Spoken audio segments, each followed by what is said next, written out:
Jim Sacco, sports editor, Daily News Record, joined by JMU beat writer Greg Madia. Greg, how are you doing today? I'm doing well. Okay. At least better than Rhode Island. Yes, it's true that. JMU wins, beats Rhode Island 84-7. JMU 5-0 in the CAA, 7-1 overall. The stretch run begins. We'll get to that in a second. Looking at these stats real quick, 84-7. We said the score. First downs 31-5 in JMU's favor.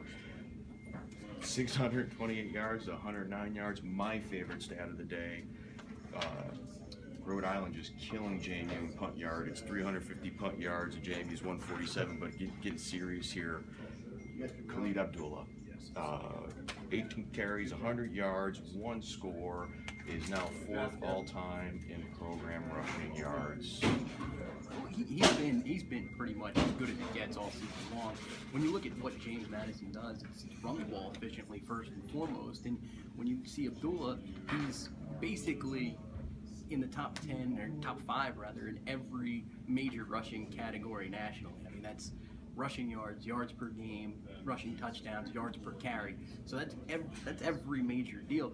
He's a National Player of the Year candidate, and he played like it today. Last week, I talked to him. He told me that, he was just really happy about getting refreshed during the bye week. Had 115 carries through 7 games. That puts him on pace for more than he's had in his entire James Madison, in any season in his James Madison career. So when you look at what he's doing, and he's doing it well, he was able to get refreshed, get back out there today, and play like it. I mean, he the 11-yard touchdown run to start JMU off strong, and then he caught a 5-yard pass from Brian Shore, who also had a great day. So James Madison really rolling with Abdullah. It's really easy to play well when you have a running back that capable. Nice segue, by the way, throwing Shore in there, because that's what we're going to talk about next.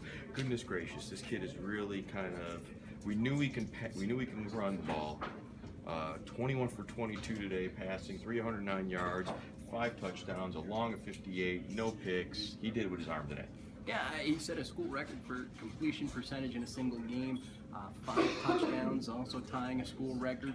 He's been good, but you saw, I guess, was it 2 weeks ago in the New Hampshire game, that he could throw the ball. JMU aired it out a little bit more up there in Durham at New Hampshire.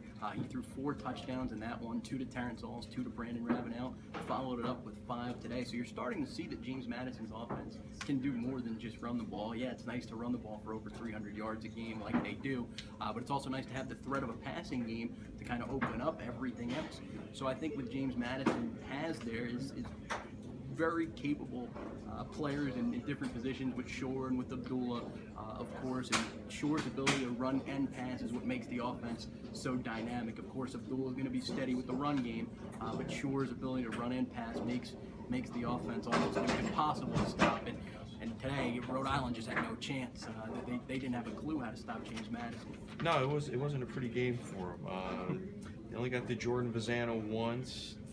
He threw 5 picks, though. One of those went to Jimmy Moreland, who you did an article this week about how back on the team after kicked off during the 2015 season.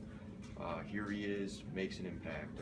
His second interception of the season, if I'm not mistaken, yes. And he recovers a fumble on a kickoff. He pounced on the fumble. I mean, this kid just continues to get back where he was before when he was 3-time CAA Rookie of the Week? 2-time CAA Rookie of the Week, and a really solid player as a freshman in 2014 for James Madison. So it's a story that kind of keeps getting better and better as he plays more and more, and as he kind of shows Mike Houston, who gave him that second opportunity, that he could be a reliable hand, could be a steady hand for James Madison to turn to and to make plays when they need it.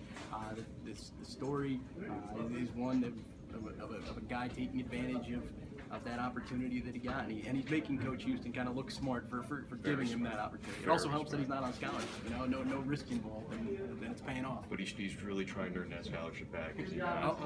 One last quick question for you. I'm going to surprise question here. You've seen this team way too many times, than anyone else really. Khalid Abdullah, is he always that kind of bouncy running back? I mean, I'd say if it was 100 yards, I say 70 came after he bounced off. At least one would be tackled.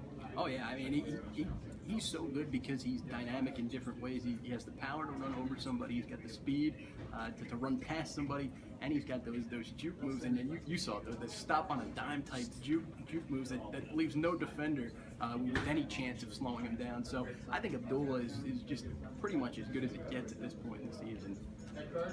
3 games left at Richmond, at Villanova, and then, here against Elon. Obviously, the first 2 that we mentioned there are the 2 big ones.